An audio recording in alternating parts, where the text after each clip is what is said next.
Welcome to My Dream Adventure channel, where virtual travel comes true. Prince Edward Island is one of the best places to travel in 2023, charming towns, coastal trails, and lobster suppers included. Prince Edward Island may be Canada's smallest province, but don't be fooled by its petite size. What this eastern Canadian island lacks in square mileage, it makes up for in spectacular coastal drives, pristine shores, there are more than 90 beaches, and hiking and cycling trails that usually lead to something delicious. Think freshly shucked oysters, lobster rolls, and award-winning ice cream. Along with being affectionately nicknamed Canada's Food Island, Pay is best known as the setting of the novel Anne of Green Gables. Every summer, visitors flock here to step into the peaceful, storybook world that inspired Lucy Maud Montgomery's fictional town of Avonlea. And thanks to its red sandstone cliffs, quaint towns dotted with folk art mailboxes, and pastoral rolling hills, its views don't disappoint. It's almost impossible to take a wrong turn on this 140-mile-long island. And even if you do, you'll likely be met with a friendly islander that will point you in the right direction.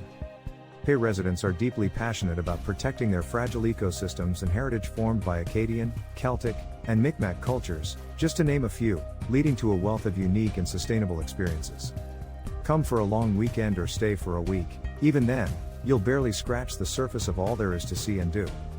Here's how to plan the perfect trip to Prince Edward Island, also named one of the best places to travel in 2023 by Travel Plus Leisure editors. How to get to Prince Edward Island. Prince Edward Island is easier to reach than it seems, especially if you're visiting the neighboring Atlantic Canada provinces beforehand. Drive across the 8-mile-long Confederation Bridge from New Brunswick, take a 75-minute ferry ride from Nova Scotia. Northumberland Ferries operates this service between May and December, or fly into Pay's capital city of Charlottetown through Toronto or Montreal. You can also travel by train with Via Rail or Amtrak, via Montreal, to Moncton, New Brunswick, or Halifax, Nova Scotia, and continue your journey to Pay by bus or rental car. You'll ideally want to have a vehicle to get around the island, which is easy to navigate as long as you're comfortable with roundabouts. What to do on Prince Edward Island? Explore Charlottetown and nearby small towns. If you're only in Pay for a few days, the capital city of Charlottetown is a central place to base yourself.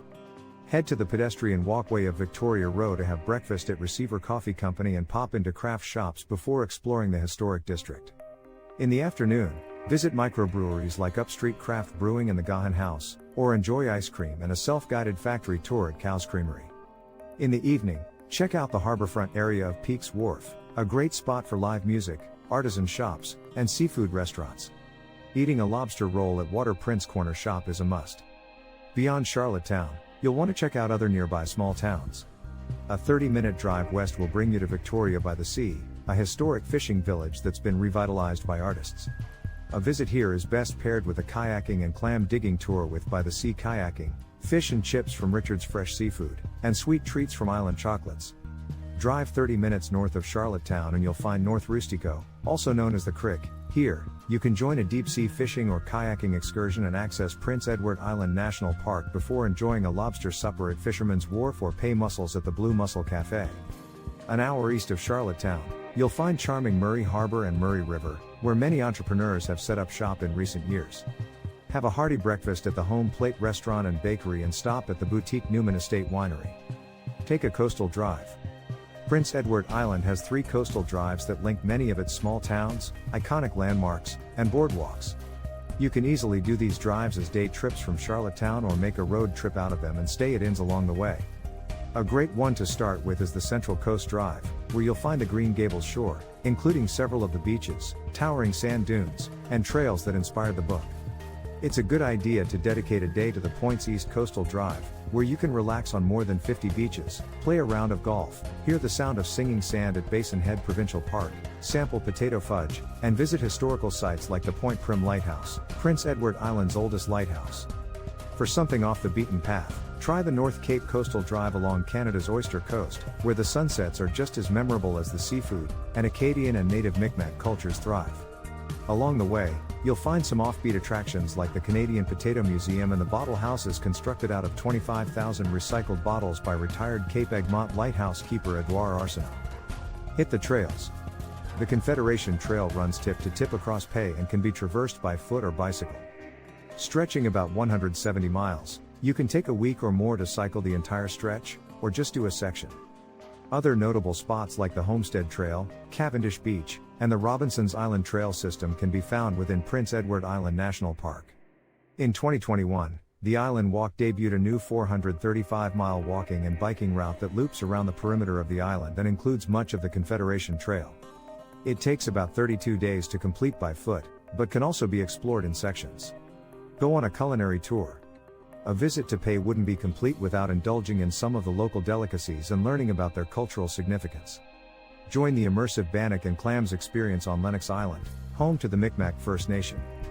Here, you'll learn how to bake the traditional bread under the sand and enjoy freshly harvested Malpec Bay oysters cooked over an open fire. Combining music and food, the Village Musical Acadian puts on dinner shows throughout the summer, allowing guests to sample Acadian dishes like chicken fricket, meat pie, and hominy corn, and listen to traditional music. For the ultimate day at sea, try a lobster lover's tour with a fiddling fisherman in Souris, or opt to tong and shuck oysters as you hear stories from a seafaring local. When to visit Prince Edward Island? Prince Edward Island has a mild climate, and because it's surrounded by water, it rarely gets humid.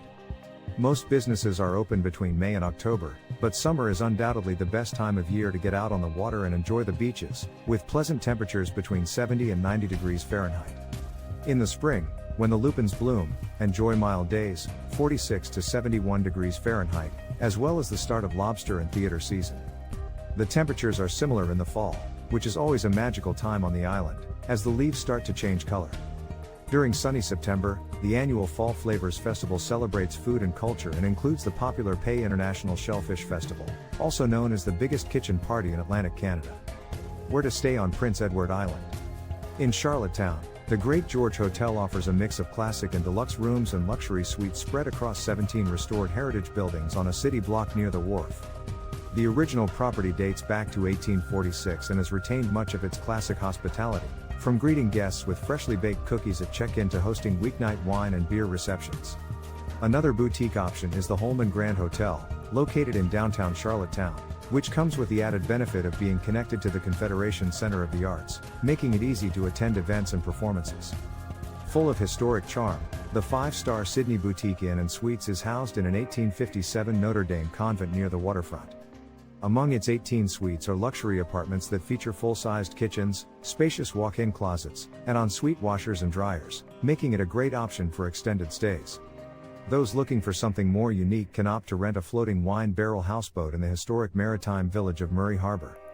Nellie's Landing Marina offers e-bike rentals, allowing you to easily explore Pei's southeastern wineries and cideries before enjoying a sundowner on the deck of your floating boat. Thanks for watching. If you like this video, click like and subscribe.